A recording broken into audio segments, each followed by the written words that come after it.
Case हुआ था हमारा, नीतीश कटारा का केस था। नीतीश कटारा जी, सुना काफी होगा फेमस आपने, केस बहुत है पुराना, बहुत फेमस केस है जी। ये गाजियाबाद में वो उसको लड़के को किडनैप करके उसकी डेड बॉडी मिली थी, तो उसका कोई एविडेंस नहीं थी, उसे क्या मार के जला भी दिया था, तो डिसफिगर था, खाली उसकी बोन्स वगैरह रह गई थी। लेकिन कहते हैं ना कि बहुत ऊपर भी बैठा है कोई ना कोई, तो उसका जो लेफ्ट हैंड था ना जी, और शुरू में मैंने बताया खेतों में जो हल चला देते हैं, उस समय हल चला था, वो मिट्टी के अंदर रह गया था, तो ये इंटैक्ट रह गया।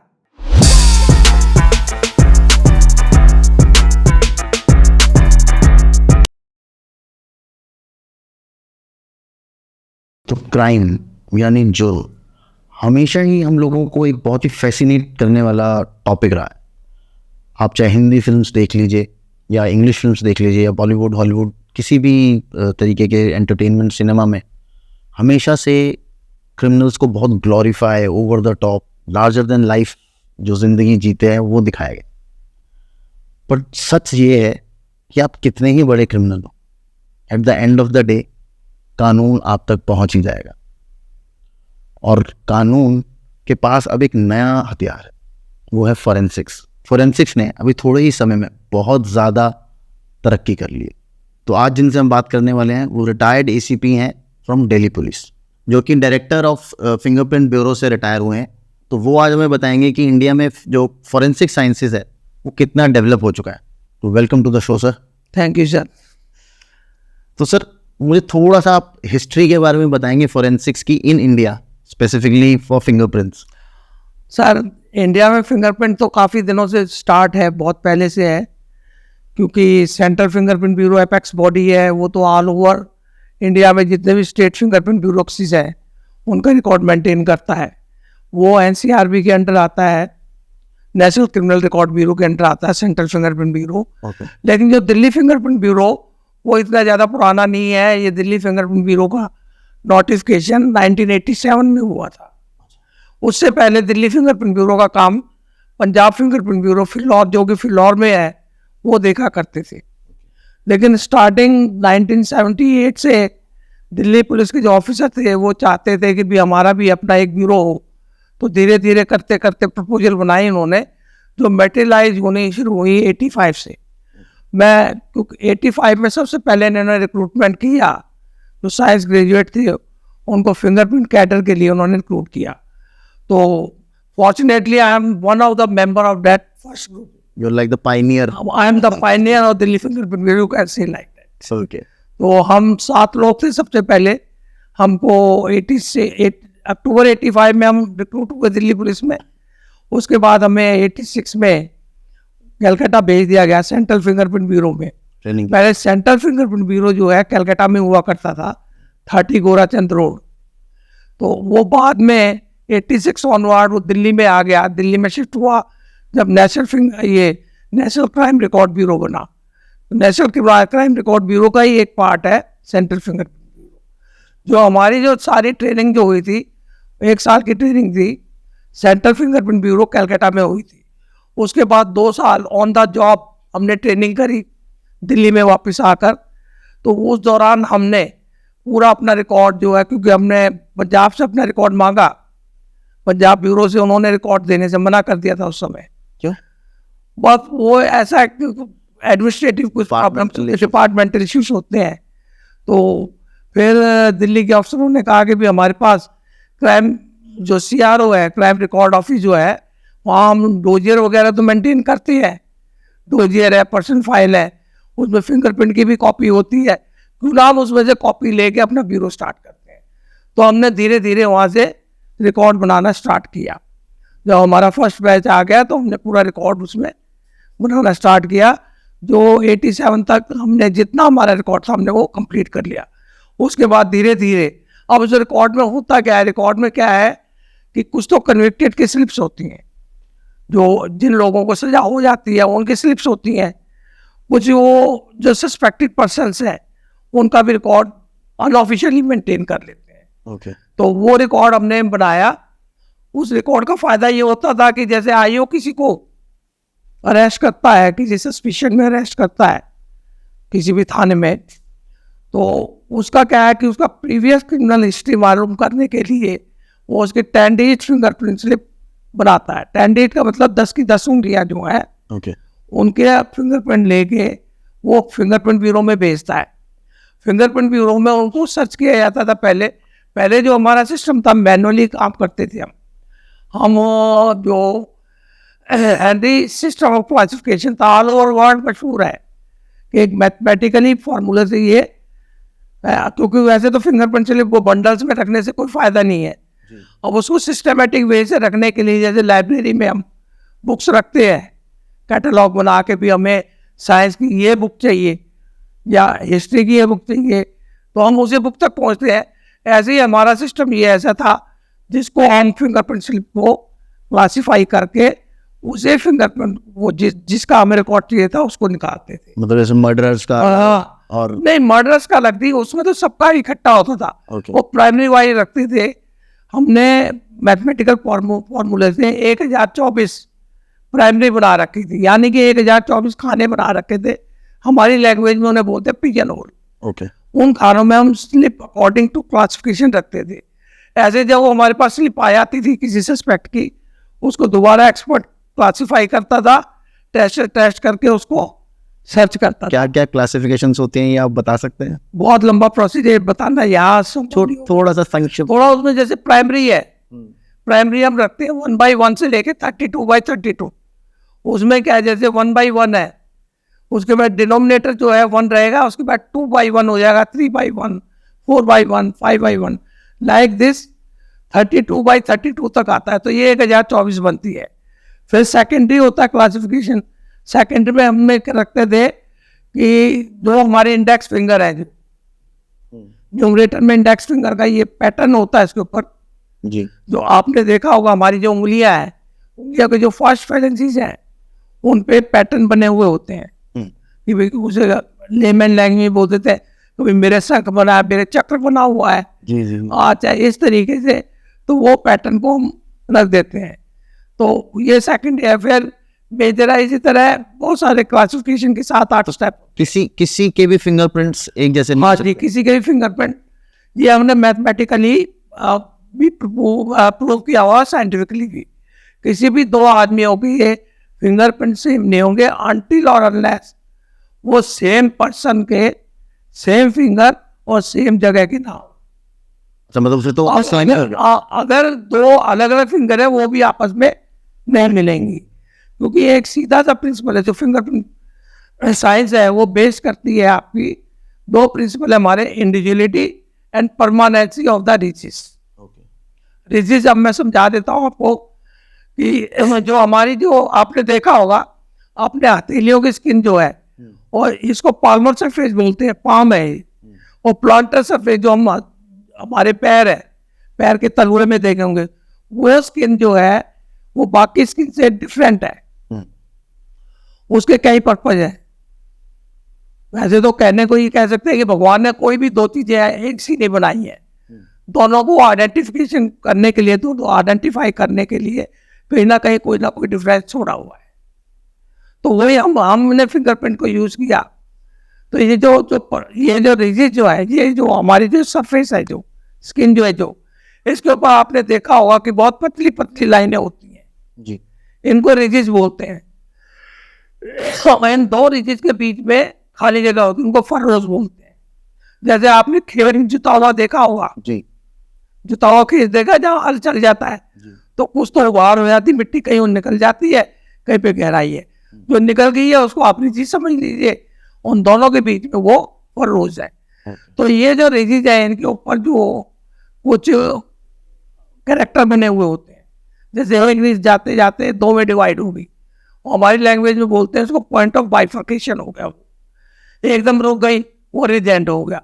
इसी तरह से बहुत सारे कैरेक्टर होते हैं, उनको हम रीड करते हैं माइक्रोस्कोप से या लेंसेज से। तो जब जैसे आपके पास कोई फिंगरप्रिंट आता था बिफोर कंप्यूटराइजेशन, तो वो आप सारे फिंगरप्रिंट मैनुअली चेक करते थे? यस। तो उसमें तो बहुत टाइम लग नहीं, वो देखो उसमें जो देखो यहाँ फिंगरप्रिंट ब्यूरो में दो तरीके के काम है। एक तो है कि आपने क्रिमिनल एंटीसीडेंट्स पता करना है, किसी का क्रिमिनल हिस्ट्री पता करनी है, तो उसमें तो हर एक फिंगरप्रिंट को देखने की जरूरत नहीं है। अच्छा, मतलब जैसे कार थेफ्ट हुई है तो आप नहीं कार थेफ्ट नहीं, आप समझे नहीं। कि जैसे आईओ किसी को अरेस्ट करता है और उसकी क्रिमिनल हिस्ट्री जानना चाहता है, तो उस पर उसके 10 के 10 उंगलियों के निशान हमारे पास भेज देता है। ओके, तो उसको हम फॉर्मूले बाय जो मैंने Henry Chatterjee system of classification बताया, उसका फॉर्मूला ड्राइव करते थे पहले, तो उससे हम सर्च किया करते थे। जब मैनुअल सिस्टम की बात कर रहा हूँ मैं उसमें। और जो एक और काम ये होता है, जो मौके पे गए, मौका वारदात पे जहाँ बर्गलरी हुई है, मर्डर हुआ है, डकैती हुई है, वहाँ पे कोशिश, हमारा जो एक्सपर्ट थे वो कोशिश करते चांस मिनट मिल जाए। चांस मिनट का मतलब बाई चांस कोई भी कहीं उसने टच किया हो, सरफेस टच किया हो, तो वहाँ उसके फिंगरप्रिंट रह जाते हैं। फिंगरप्रिंट रहने की वजह क्या होती है कि हमारी जो बॉडी है इसमें बहुत सारी फिजियोलॉजिकल एक्टिविटी होती रहती है to maintain the body temperature. तो बॉडी टेम्परेचर मेंटेन करने के लिए जो फिजियोलॉजिकल एक्टिविटी होती रहती है उसमें हर समय पसीना निकलता रहता है। वही स्वेट पोर हमारे लिए जो रिजिजन पे रहता है, जब भी हमारा हाथ कहीं लगेगा, जैसे मैंने अभी यहाँ टच किया, हाँ, यहाँ वहाँ पे आपके फिंगरप्रिंट रह जाएंगे। उसको फिर हमारे पास टेक्निक होती है, उस टेक्निक से डेवलप किया जाता है कि भी उसको देखा जाए। अभी तो हमें दिखाई नहीं देगा। हाँ, और वो टेक्निक है जो सबसे पहले प्रिमिटिव टेक्निक थी, पाउडर और ब्रश मेथड था। उसमें कंट्रास्टिंग कलर का पाउडर यूज करते थे, ब्रश यूज करते थे। जब प्रिंट जो आपका डेवलप हो जाता था तो दिखाई देता था, उसे मार्क करके फोटोग्राफ करके ब्यूरो में ले आते थे। लेकिन अब ये सारा जो है बदल चुका। अब हम डिजिटाइजेशन की तरफ चले गए हैं। हमारे दिल्ली फिंगरप्रिंट ब्यूरो में डिजिटाइजेशन हमारा 2000 से स्टार्ट हो गया था। अच्छा, सन 2000 में हमारा सबसे पहले फैक्स सिस्टम था। सेम सिस्टम वो एनसीआरपी में भी लगा हुआ था, हमारे यहाँ भी था, fingerprint and analysis and criminal tracing system. तो उसमें हमने सारा सिस्टम को डिजिटाइज कर दिया। उसकी एडवांटेज ये हुई कि जो हम पहले सिंगल प्रिंट से चार्ज प्रिंट जो मिलता था उसको एक लिमिटेड रिकॉर्ड में देखते थे। पहले ये संभव नहीं था कि सारे सर्च जो है हर एक पूरे डिपार्टमेंट्स का कर पाए। तो जब 5 हमने वो प्रॉपर्टी ऑफेंसेस छांटे हुए थे, जैसे थेफ्ट हो गया, बर्गलरी हो गई, डकैती, रॉबरी, ऑटो थेफ्ट, उनके अलग हमने रिकॉर्ड मेंटेन कर रखा था हैरी बैटले सिस्टम के अकॉर्डिंग। तो उसमें सिंगल प्रिंट को उसमें सर्च करते थे और पूरे दिन सर्च करके लास्ट में रिजल्ट नहीं लाता था।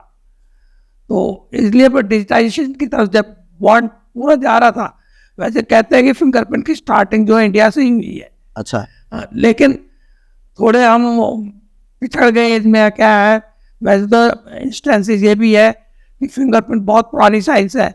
चाइनीज पॉटरी जो है, चाइनीज पॉटरीज में भी थंब इम्प्रेशन वगैरह मिलते हैं। तो लोग ये समझते थे कि भी ये शायद जो है उनका एक ट्रेडमार्क होगा, थंब इम्प्रेशन लगाना। जो पॉटर है वो अपना थंब इम्प्रेशन लगा रहा है, दैट वो हाँ, पता चलेगी ये इस पॉटर ने बनाया। लेकिन इसको साइंटिफिक रुतबा कब मिला? डॉक्टर लोकार्ट थे। डॉक्टर लोकार्ट ने एक प्रिंसिपल है उनका कि जब दो चीजें आपस में टकराती है तो अपने ट्रेसेस एक दूसरे पे छोड़ जाती हैं।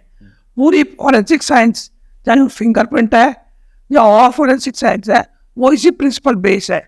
जो मतलब ट्रेसेस सीन ऑफ क्राइम पे रह जाते हैं उसको हम कलेक्ट करते हैं, और साइंसेज में भी, फॉरेंसिक साइंसेज में भी, और फिंगरप्रिंट में फिंगरप्रिंट के रूप में। तो अब ये पूरा ऑल ओवर इंडिया सेंट्रलाइज्ड है, मतलब आप कोई भी फिंगरप्रिंट डालेंगे अगर वही सेम मैं बता रहा हूँ आपको। फिर 2010 हम तो हमारा एक सिस्टम आया, एफिस करके सिस्टम। मतलब हमने जो पहले सिस्टम था फैक्स करके सिस्टम, उसकी लिमिटेशन थी, हम उसमें हथेली के प्रिंट नहीं डाल सकते थे। लेकिन हमने देखा सीन ऑफ क्राइम पे जरूरी नहीं है कि आप उंगलियों के निशान मिल जाए, किसी ने ऐसे टच कर दिया, हथेली के ही मिलते थे। तो उसमें हमें एडवांटेज मिला कि फिर हथेली के निशान भी मिल जाते थे। अब क्या है कि डिजिटाइजेशन हमारा दिल्ली का ही नहीं, ये आपका एनसीआरबी ने भी एक प्रोजेक्ट स्टार्ट किया है, CCTNS प्रोग्राम है, crime criminal tracing system all over India. उसमें CCTNS प्रोग्राम का एक हिस्सा है नेफिस करके। जो हमारा एफिस पहले चलता था स्टेट लेवल पे, इन्होंने नेफिस बनाया, जो कि बहुत अच्छा सिस्टम है। उसमें उन्होंने क्या किया कि पूरे ऑल ओवर इंडिया के में इन्होंने अपने वर्क स्टेशन दिए हैं, वहीं से अपने वो फीड करेंगे, चाहे वो 10 प्रिंट हो या 4 प्रिंट हो, डेटाबेस में सर्च करके वो आपको रिजल्ट आपको मिल जाएगा, तुरंत मिल जाएगा। हाँ, स्टेट में। बहुत सारे केसेस ट्रेस भी हुए हैं इनसे, अच्छा, वो भी रहे हैं दिल्ली में, पुराने केसेस भी ट्रेस होते हैं। तो सर कितना चेंज ओवर आया है जब से फिंगरप्रिंट्स यूज होने लगे केसेस सॉल्व होने में? बहुत चेंजेस आया, वो ड्रास्टिक चेंजेस बोलते हैं। मतलब कितना परसेंटेज बढ़ गया है कि केसेस ज़्यादा सॉल्व होने लग गए हैं? केसेस बहुत सॉल्व हो रहे हैं। पहले जो परसेंटेज नेग्लिजिबल थी, मान लीजिए कोई पॉइंट भी आती थी, और वो परसेंटेज बढ़ के 10% हो गई है, अच्छा, 8, 9, 10% हो गई, और ये बढ़ेगी अभी। अभी पूरा इम्प्लीमेंटेशन सही नहीं हुआ है अभी, अभी धीरे धीरे हो रहा है। जिस दिन पूरा इम्प्लीमेंट हो जाएगा तो उसमें ये हो जाएगा, अगर ट्रांसप्लांट आपको मौके पे मिला है तो अगर उसको आप सर्च कर रहे हो और क्रिमिनल का रिकॉर्ड आपके पास है, अवेलेबल है उसमें, तो बच नहीं सकता। तो इन केस सर अगर कोई वो ऑलरेडी क्रिमिनल नहीं है, मतलब जैसे बाय चांस किसी से कुछ क्राइम हो गया, पर क्राइम हो गया पर उसका रिकॉर्ड तो अवेलेबल नहीं होगा इन फिंगरप्रिंट्स एंड जो आपके पास डेटा। हाँ, मैं बता देता हूँ उसका भी। अब जैसे मैंने आपको बताया कि भाई जो ट्रांसप्लांट मौके से हमने उठाए, भाई ये 10 प्रिंट तो हमारे पास रेगुलर आते रहते हैं, वो रिकॉर्ड में जाते रहते हैं और रिकॉर्ड बनता रहता है। ऐसे ही जो ट्रांसप्लांट जो हमारे मौके से मिलते हैं, अब ये ऐसा नहीं कि हमने ट्रांसप्लांट डाला तो ये ट्रांसप्लांट अनट्रेस रह गया तो खत्म हो गया, वो परमानेंट रिकॉर्ड बन गया आपका। और वो क्या होगा, जब भी कोई नई स्लिप आएगी, नया रिकॉर्ड आएगा, उनकी मैचिंग करेगा, ट्रांसप्लांट के अगेंस्ट करेगा, वो भी करेगा, ट्रांसप्लांट की 10 प्रिंट के अगेंस्ट भी करेगा। अच्छा, और ऐसे ही 10 प्रिंट अगर कोई डालता है तो 10 प्रिंट की मैचिंग 10 प्रिंट से भी होगी और ट्रांसप्लांट से भी होगी। तो मुलजिम का कोई अगर ऐसा है, बचने का सवाल ही नहीं होता। और इसमें बहुत सारे केसेस ऐसे हुए हैं कि जैसे कि ये गैंग इन्वॉल्व है, उसने एक वारदात से पूछ कर मालवीय नगर में कर दी, एक वारदात कर दी उसने कहीं ये मॉडल टाउन करी या कहीं और था। तो अगर आपने ट्रांसप्लांट डाला है, ट्रांसप्लांट ऐसे बहुत सारे दिल्ली के में तो बहुत हुए हैं, आपस में ट्रांसप्लांट से ट्रांसप्लांट मिलके ये एस्टेब्लिश कर देते हैं कि भाई ये जो है सेम गैंग वाला सेम क्रिमिनल है। इससे आईओस को, जो इन्वेस्टिगेटिंग एजेंसी है, उनको बड़ा फायदा पहुंच रहा है। तो पुलिस आपको कॉल कब करती है? मतलब हर केस में तो पुलिस ऑब्वियसली आप लोगों को नहीं बुला लेती होंगी। हर एक केस में नहीं बुलाती पुलिस, हमें बुलाती जो प्रॉपर्टी केसेस होते हैं अधिकतर। प्रॉपर्टी मतलब प्रॉपर्टी जिसमें रिलेटेड प्रॉपर्टी है, मैंने बताया ना कि आपको थेफ्ट हो गई, बर्गलरी हो गई और मर्डर हो गया, मर्डर में भी बुलाते हैं, और आपका ये रॉबरी हो गई, डेकॉइटी हो गई, तो अधिकतर इन केसों में हमें बुलाया जाता है। अब ये क्या है कि दिल्ली फिंगरप्रिंट ब्यूरो ने, मतलब दिल्ली क्राइम ब्रांच समझ लो, दिल्ली फिंगरप्रिंट ब्यूरो भी क्राइम ब्रांच के अंदर आता है, पार्ट है। तो दिल्ली ने प्रोविजन कर रखा है कि पूरे दिल्ली 15 डिस्ट्रिक्ट्स में डिवाइड है। तो पहले 15 डिस्ट्रिक्ट में 15 क्राइम टीम हुआ करती थी। हर एक क्राइम टीम में एक फिंगरप्रिंट एक्सपर्ट होता था जो कि फिंगरप्रिंट डेवलप किया करता था। फिंगरप्रिंट को लोकेट करना कि यहाँ फिंगरप्रिंट हो सकता है, ट्रांसप्रिंट हो सकता है, और उसको डेवलप करना। डेवलप का मतलब होता है कि जो चीज़ आपको आंखों से नहीं दिखाई दे रही है, उसका डिफरेंट इंस्ट्रूमेंट्स का यूज करके उसको फिजिबल बनाना, जिससे वो दिखाई दे जाए, और फोटोग्राफर्स को फोटो करके ब्यूरो में ले आता था। आने वाले टाइम में ये भी पॉसिबल है कि वी सीन ऑफ क्राइम से ही उस प्रिंट को ट्रांसमिट कर दिया जाए ब्यूरो में सीधा, जिससे कि वो सर्च हो जाए, जैसे हम फिल्मों में देखते हैं। फिल्मों में देखते हैं कैमरा, वो कोई गलत बात नहीं है। जो डेवलप कंट्रीज है वहाँ हो रहा है, यहाँ हो जाएगा, टाइम लगेगा, तो थोड़ा हो जाएगा। अब क्या है कि अब जैसे अब इसके अलावा कुछ केसेस ऐसे हुए, जैसे निर्भया कांड हुआ था। निर्भया कांड में उन्होंने बस वगैरह धो दी थी। अच्छा, तो उसमें प्रिंट नहीं मिले, तो वहाँ क्या है कि वहाँ वो जो फॉरेंसिक साइंस के और एक्सपर्ट थे, उनका मदद मिली। उसमें बाइट मार्क थे, उसमें ओडेंटोलॉजिस्ट वगैरह जो होते हैं उनकी मदद ली गई। उन्होंने उसका लिया, मतलब बाइट मार्क का मोल्ड, जैसे भी क्या होगा उनका सिस्टम है, उनका मैचिंग वगैरह करके वो एक बहुत अच्छी एविडेंस मिली उन्हें। तो अब दिल्ली पुलिस ने नीड समझी कि हमें अपने फॉरेंसिक एक्सपर्ट भी रखने चाहिए। उनके लिए 15 वैन और अलग से जिसमें पूरा इक्विपमेंट होता है, जी जिसमें कि सारा साइंटिफिक इक्विपमेंट है जो फोरेंसिक एक्सपर्ट को चाहिए, वो सारे का सारा रखा है।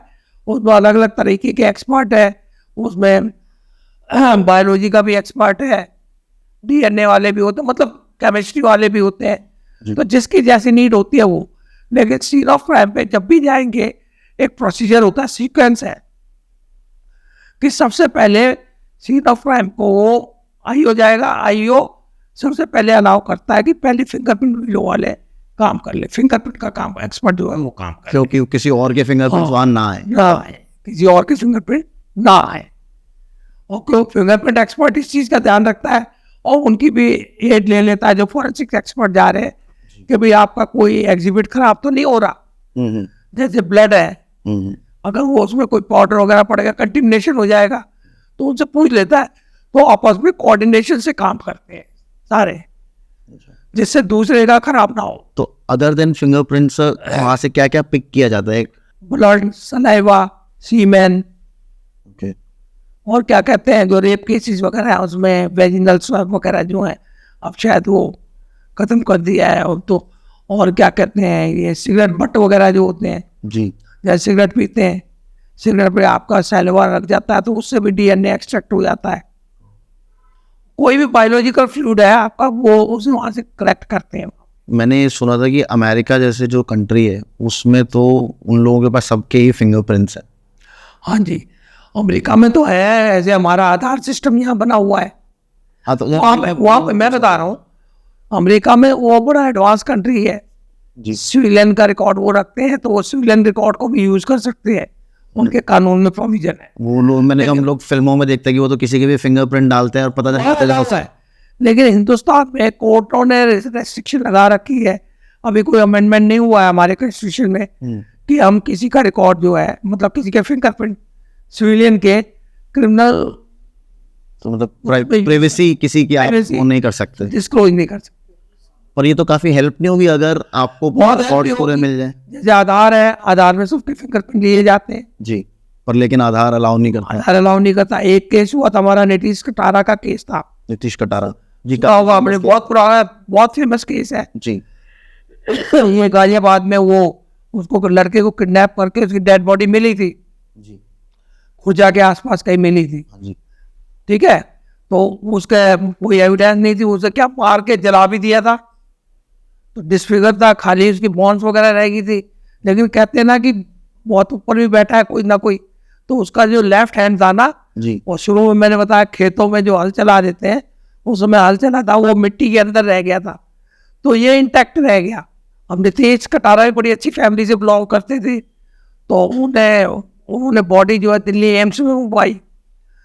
यहाँ से दिल्ली एम्स में हमारे डीसीपी साहब ने वो आई होगी, कहा होगा कि भाई आप फिंगरप्रिंट ब्यूरो से किसी एक्सपर्ट को भेजो। उस समय मैं डायरेक्टर नहीं था, डायरेक्टर कोई और थे, लेकिन काम अधिकतर मैं ही देखा करता था, ट्रांसपेरेंट सेक्रेटरी डीआईजी जो है सीन ऑफ क्राइम का। तो हमारे यहाँ एक एक्सपर्ट थे, उनको भेजा। मैंने कहा भाई ऐसे ऐसे डेड बॉडी है, उसके फिंगरप्रिंट लगा के ले आओ। तो फिंगरप्रिंट क्या, उसने देखा सारे चार्ट, लेकिन उसे index finger, left index finger के निशान मिल गए उसे वहाँ। अब कि उसमें हमारा देखा होगा दिल्ली में एक प्रोविजन है कि भी जो आप ड्राइविंग लाइसेंस बनाते हो आपके इंडेक्स फिंगर के आपके निशान लिए जाते हैं। जी हाँ, उस टाइम लिए जाते हैं, लिए जाते थे ना जी। तो ऐसे ही अब उनके, क्योंकि वो ड्राइविंग लाइसेंस का बना होगा, तो ड्राइविंग लाइसेंस से उन्होंने, उनके जो पेरेंट्स वगैरह थे, उन्होंने कहा कि भाई आप उसको आइडेंटिफाई करो, क्योंकि डीएनए मटेरियल भी मिला, डीएनए से भी आइडेंटिफाई नहीं हो पा रहा था वो, जब तक उस समय डीएनए का काम हैदराबाद में ही हुआ करता था, डीएनए प्रोफाइलिंग जो है। हो सकता है वो छुट्टी पे हो, वो इमीडिएट केस था, हाई प्रोफाइल केस था। तो उसके फिंगरप्रिंट लेके फिर हम यहाँ पे अथॉरिटी में गए, ऑन द स्क्रीन ही जब फिंगरप्रिंट निकाले कॉरस्पॉन्डिंग उसकी, जब उन्होंने ड्राइविंग लाइसेंस नंबर मिल गया, निकाले तो मैच कर गया तो बॉडी आइडेंटिफाई हो गई। अब जब कोई भी केस को सॉल्व करने में सबसे पहला स्टेप होता है, मर्डर केस में तो अगर आपने बॉडी आइडेंटिफाई कर ली है तो you have done half case, जो आपका खत्म हो गया। एटलीस्ट पता चल गया कि डेथ किसकी है, तो उसके बाद आप लोग आसपास के हाँ जी लोगों की कार्रवाई शुरू कर सकते शुरू कर सकते हैं। उसके बाद वो ये इन्फॉर्मेशन हमने शेयर करी गाजियाबाद पुलिस से, फिर उन्होंने अपनी कार्रवाई शुरू करी और कल्प्रिट अरेस्ट हुआ, शायद बिहाइंड द जेल में है वो, सजा काट रहा है। बहुत हाई प्रोफाइल केस था ये, सर कोई पूरे डिटेल में बता नहीं सकता। नहीं सर। तो अभी और क्या क्या इसके अंदर, जैसे आप एक तो फिंगरप्रिंट्स, आप फिंगरप्रिंट्स एक्सपर्ट हैं, तो फिंगरप्रिंट्स के अलावा और क्या क्या फॉरेंसिक की ब्रांचेस है इंडिया में? इंडिया में तो सारी ब्रांचेज है फॉरेंसिक की। तो फिजिक्स है, जैसे फिजिक्स डिवीजन है, अच्छा, वो फिजिक्स डिवीजन का काम है कि भाई जैसे कोई गोली चली है अच्छा, और शीशे पे लगी है, तो ये बताया था गोली बाहर से चली है या अंदर से चली है। फिजिक्स वाले अपना मतलब और टूल मार्क वगैरह जो वो बता देते हैं, जैसे कोई ताला तोड़ा गया है, कभी किस टूल का इस्तेमाल किया हुआ होगा। तो वो फिजिक्स से रिलेटेड जो भी काम है वो फिजिक्स डिपार्टमेंट करता है। अब बैलिस्टिक डिपार्टमेंट होता है, बैलिस्टिक डिपार्टमेंट हमें ये बता सकता है कि ये किस वेपन से ये आपकी गोली चली है। तो वो, और इसके अलावा केमिस्ट्री डिपार्टमेंट है, केमिस्ट्री वाले जो विसरा वगैरह जो है उसका एनालिसिस वगैरह, जो केमिकल्स वगैरह यूज हुआ है वो पॉइजनिंग केसेस वगैरह जो उसमें कर सकते हैं एनालिसिस। बायोलॉजी है, बायोलॉजी में बायोलॉजिकल फ्लूइड्स है, बायोलॉजिकल फ्लूइड्स में मैंने बताया ब्लड आता है, सीमेन आता है और सेलवा हो गया, ये सारी चीज़ें वहाँ हो सकती हैं। और ये आपका डीएनए प्रोफाइल है, डीएनए वाले हैं, ये कहीं डीएनए का जो है, भाई डीएनए का भी ऐसा है कि matching as good as fingerprint है। ये डीएनए फिंगरप्रिंट कहते थे कि डीएनए फिंगरप्रिंट है।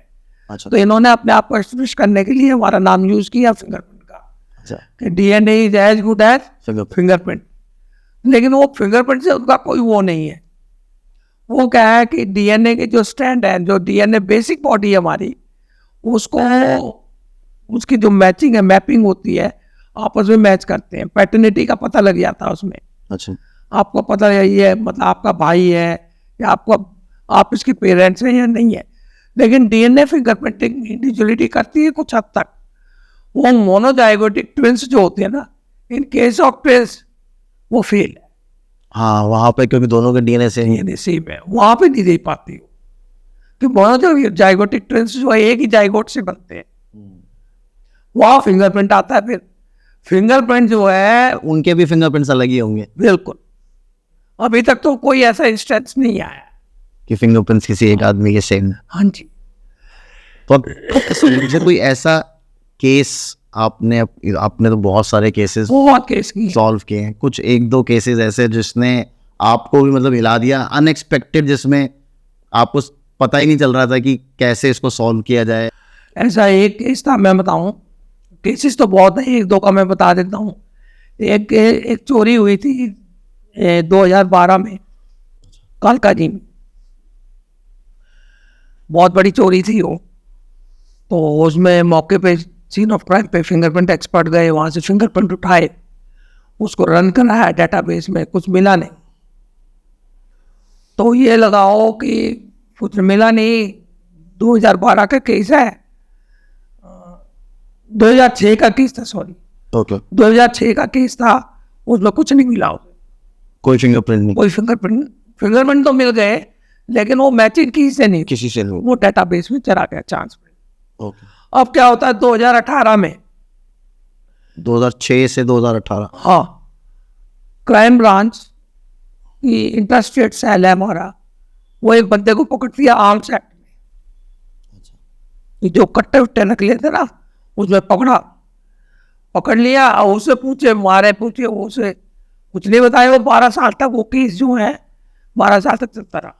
वो कौन था बंदा, वो दिन में कंडक्टरी करता था, अच्छा, बस में, जो प्राइवेट जो डीटीसी के अंदर चलती है बसें, वो जो कंडक्टरी करता, और रात में वो करता था बर्गलरी। तो उन्होंने कहा यार ये तो कुछ बता नहीं रहा।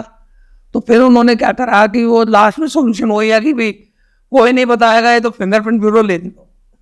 फिंगरप्रिंट ब्यूरो में लाए, उसके फिंगरप्रिंट लेके आए।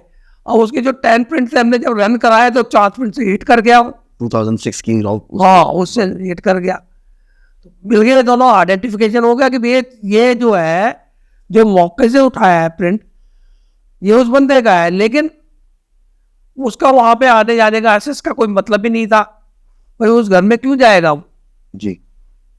तो उससे जब पूछा तो उसने बता दिया, कह जी मैं तो ऐसे से 12 साल से चोरियां कर रहा हूँ, रात को चोरी करता हूँ, अच्छा, दिन में कंटेंट भी करता हूँ। ये केस था वो। एक ये हुआ, ऐसे बहुत ये सुपर चोर बंटी का केस है।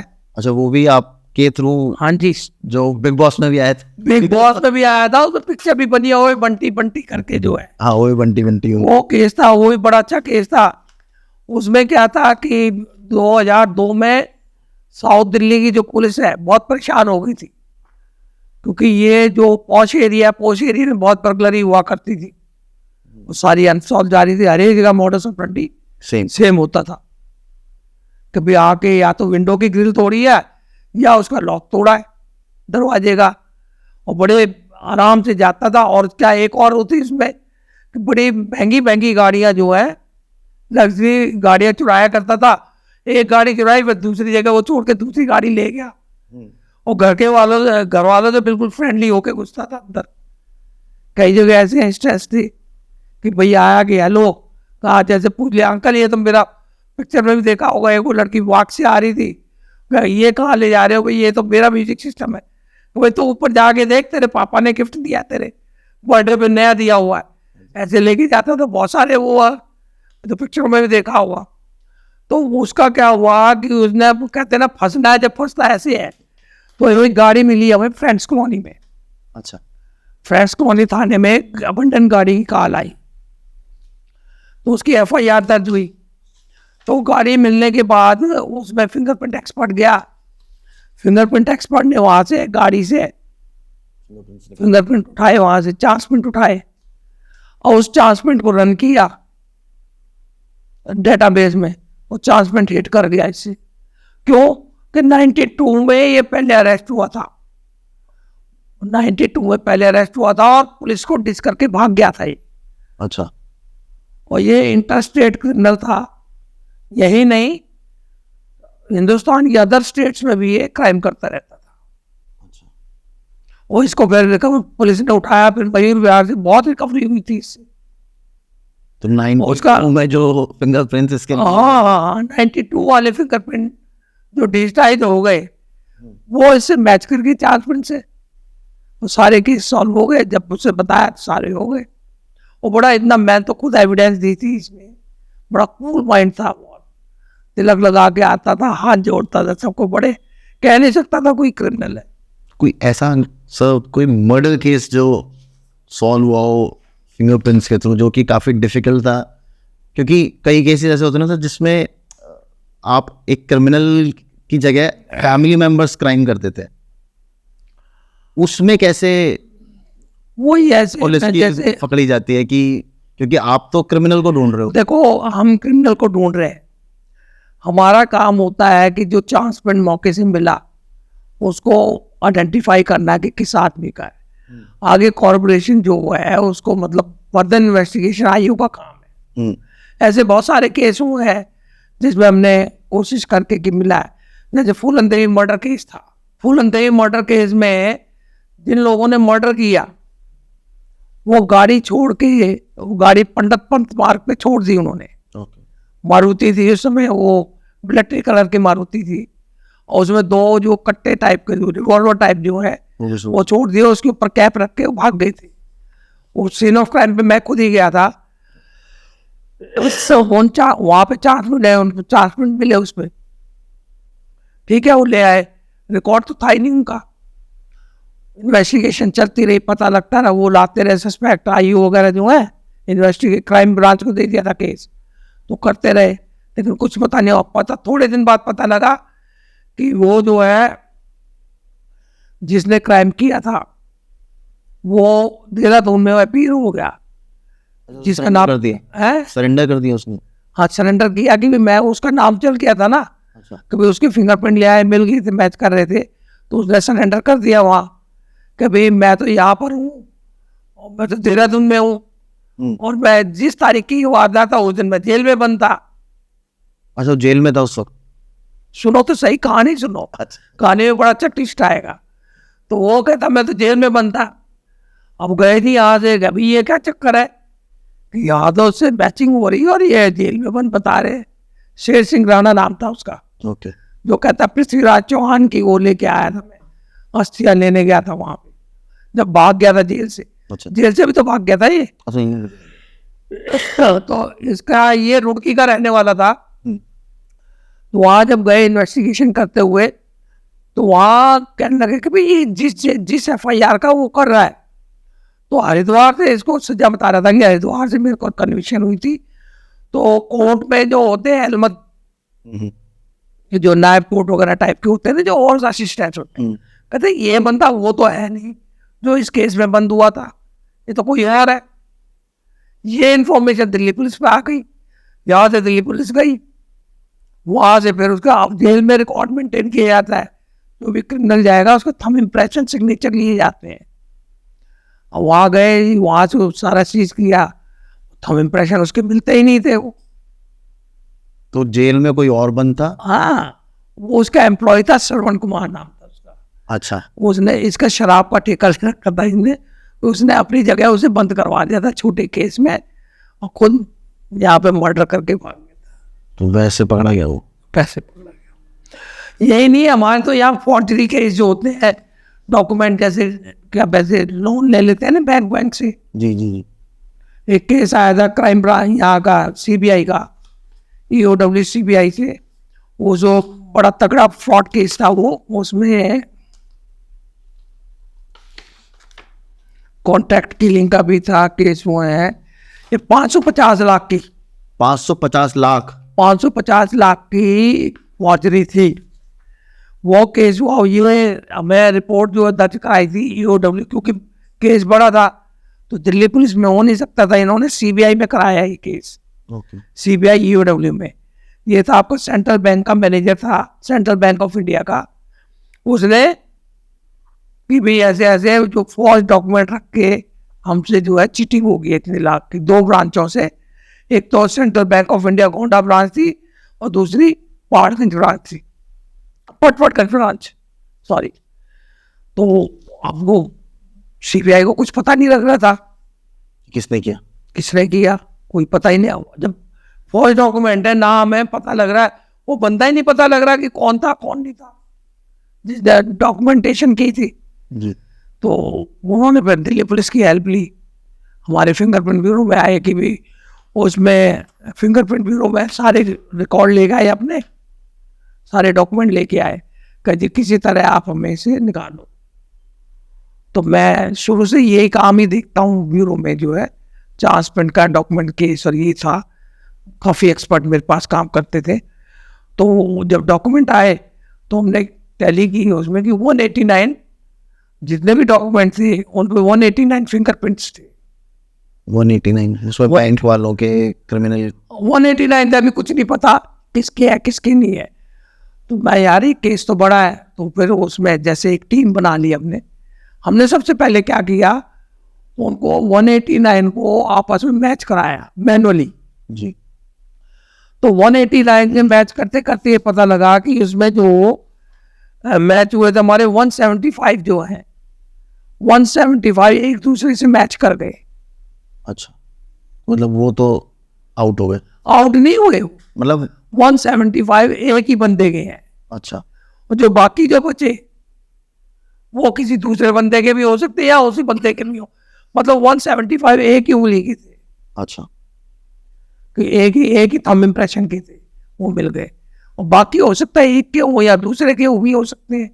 जी। तो फिर हमने उनको सर्च करवाया, प्रिंट को, जो अच्छा सा प्रिंट था सर्च कराया। अब कहते हैं ना कि भी पकड़ा जा रहा है तो पकड़ा जाएगा, वो मैच कर गया।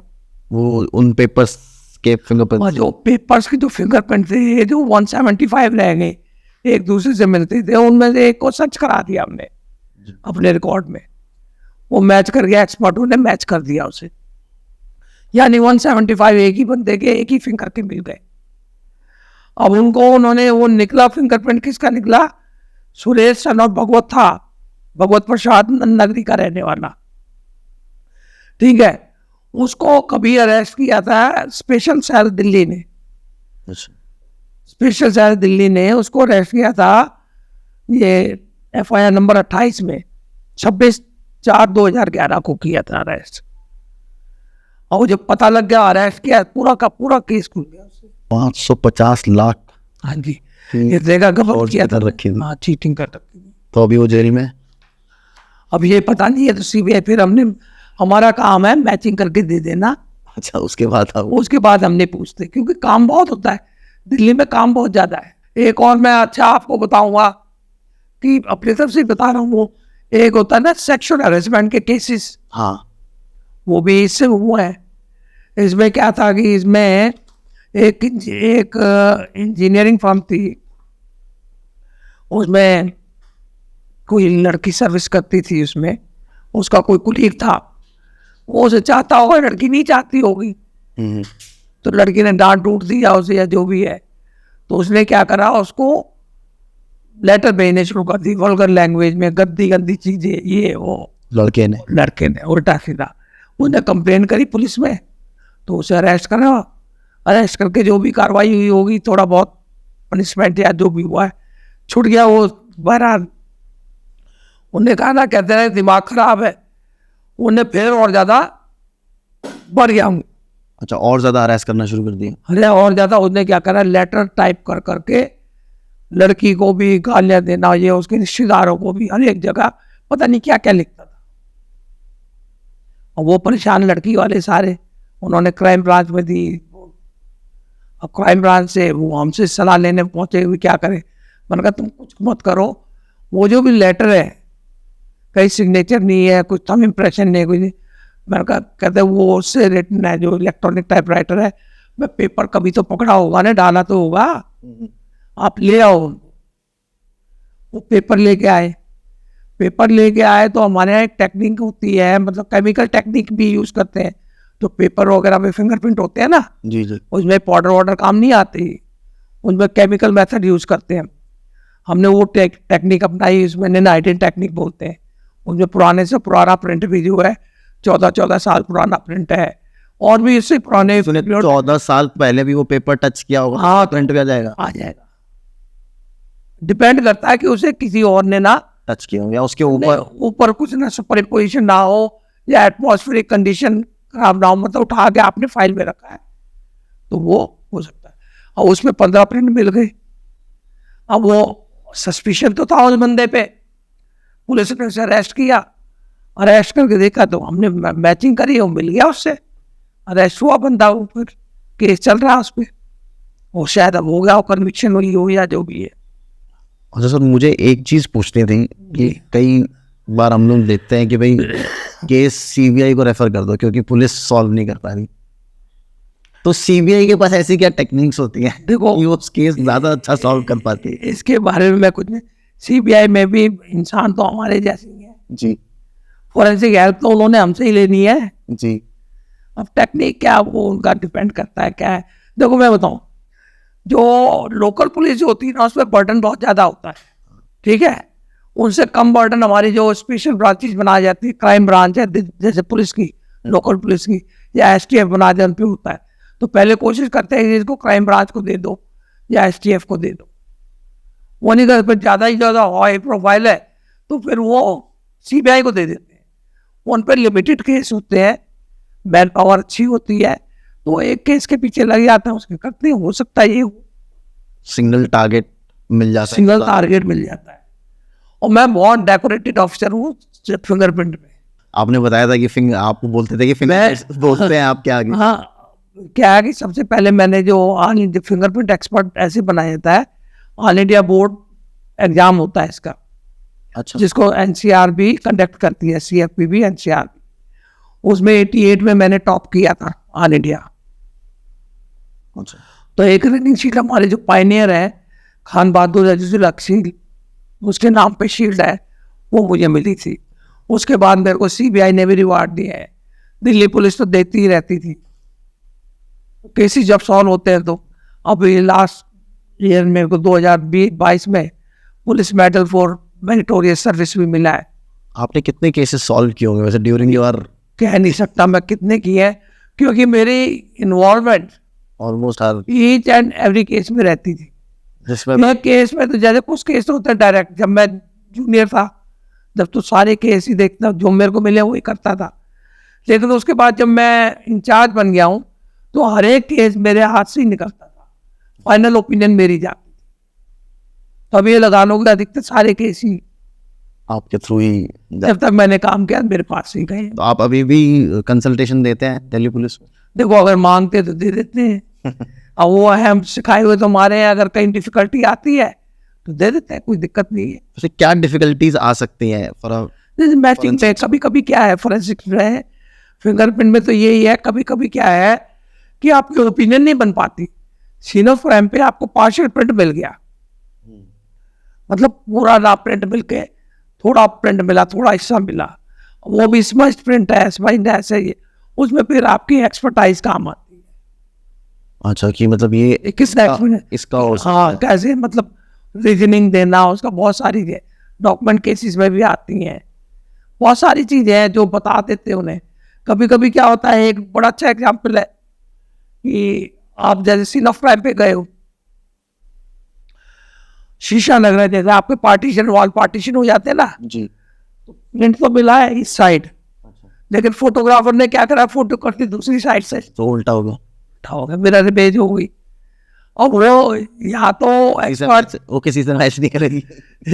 उसका जो हमारा है ना कि उल्टा हो गया तो मैच नहीं करा, मैच होते हुए नहीं, ऐसा केस आया था हमारे पास, वही बता देता हूँ मैं आपको कि वो केस था ये यहाँ पे विकासपुरी में ना, एक बस में पिक पॉकेटर चढ़ गए, उन्होंने जेब काटी तो बंदे को पता लग गया, उन्होंने हाथ पकड़ लिया, तो उसके दूसरे बंदे ने चाकू निकाल लिया, चाकू मारने लगा। वो बंदा जिसकी जेब कटी वो तगड़ा था, आपस में उनकी स्कफल हुई, तो उसमें क्या हुआ कि उसका उंगली एक कट के नीचे गिर गई। किसकी? जिसका जिसने चाकू निकाला था। अच्छा, अब वो भाग गया, वो तो सारे भाग गए। और वो निकाला उंगली, निकाला वो उंगली के फिंगरप्रिंट ले लिए। फिंगरप्रिंट क्या उसमें, मतलब डायरेक्ट फोटोग्राफी कर ली इसमें। अब क्या है कि जैसे हमारे फिंगरप्रिंट ये है, अगर ये है तो ये इसको डेवलप करोगे या फिंगरप्रिंट ऐसे आएगा, तो अगर आप डायरेक्ट लोगे तो वही उल्टा वाला हिसाब हो गया। वो प्रिंट आ गया और रन कराया तो मिले नहीं उन्हें, मतलब उन्होंने ये तो आजकल सीसीटीवी कैमरे पता तो लग गया कि ये पिक पॉकेटर ये थे, आइडेंटिफाई कैसे करे पुलिस, तो उन्हें भेजे। तो पहले तो फर्स्ट इंस्टेंस में यही लगा कि नहीं मिलते, फिर वो जब गौर से देखा तो मैंने कहा भैया ये तो मेरे इमेज है इसकी, उसको रेक्टिफाई किया, उससे मिल गया प्रिंट। तो आपको कैसे पता चलता है कि ये मिरर इमेज भी हो सकती है? एक्सपीरियंस, यही तो एक्सपीरियंस होता है। तो सर अभी फ्यूचर क्या है फोरेंसिक्स का इंडिया में? बहुत ब्राइट फ्यूचर है, मतलब कैन फोरेंसिक को यूज करने लगे हैं अब जो इन्वेस्टिगेटिंग एजेंसीज है या जो पढ़े लिखे लोग, अब जितने भी आईपीएस वगैरह जा रहे हैं, थर्ड डिग्री मेथड से छोड़ दिया है। कभी किसी को लाओ पीटो, पहले क्या था किसी को पकड़ना है मार मार के वो चाहे वो नहीं भी किया था वो कह देता था मैंने किया है, मेरा पीछा छोड़ो। लेकिन अब उस चीज़ को, क्योंकि ह्यूमन राइट कमीशन भी एक्टिव हो गया काफ़ी, तो काफ़ी चीज़ें हैं, तो अब वो फॉरेंसिक की तरफ ज़्यादा ध्यान दे रहे हैं। ओके कि भाई सीन ऑफ क्राइम से जो आपको फिजिकल क्लूज मिलते हैं उनके बेसिस पे आप केसेस को आप तैयार करो, विटनेस अच्छी तैयार करो जो कि आपके कोर्ट में भी ठहर पाए। अब जैसे कोई केस है उसमें आपने विटनेस ले गए, उसको लालच दे दिया या डर दिखा दिया, वो तो मुकर जाता है, वहाँ पे बहुत सारे केस लूज होते हैं। सर तो एंड में, बिफोर वी एंड, मुझे एक चीज़ आपसे पूछनी थी कि आगे जो यंगस्टर्स हैं वो कैसे फोरेंसिक फील्ड में आ सकते हैं और उनका क्या स्कोप है एज अ जॉब अपॉर्चुनिटीज़ क्या है? देखो ये हिंदुस्तान में बड़ा उभरता हुआ फील्ड है फोरेंसिक। बहुत सी यूनिवर्सिटीज़ जो हैं फोरेंसिक्स में केसेस कोर्सेज बहुत करा रहे हैं। पहले तो इसमें जो साइंस ग्रेजुएट होते थे वही आ जाते थे, अब exclusively BSc in forensic science, MSc in forensic science, जैसे national forensic science university Gujarat में है वो करा रही है, और प्राइवेट यूनिवर्सिटी है वो करा रही है। क्योंकि स्कोप है इसलिए करा रही है, स्कोप आगे है। So thank you so much, आपने अपना टाइम हमें दिया, बहुत इंटरेस्टिंग चीज़ें आपने बताई, बहुत इंटरेस्टिंग केसेस आपने सुनाए हमें। आई होप आपको भी मज़ा आया होगा हम लोगों से बात करके। वेलकम। देखते रहिए तरुण शर्मा शो और चैनल को सब्सक्राइब और लाइक करना मत भूलिएगा। Thank you so much.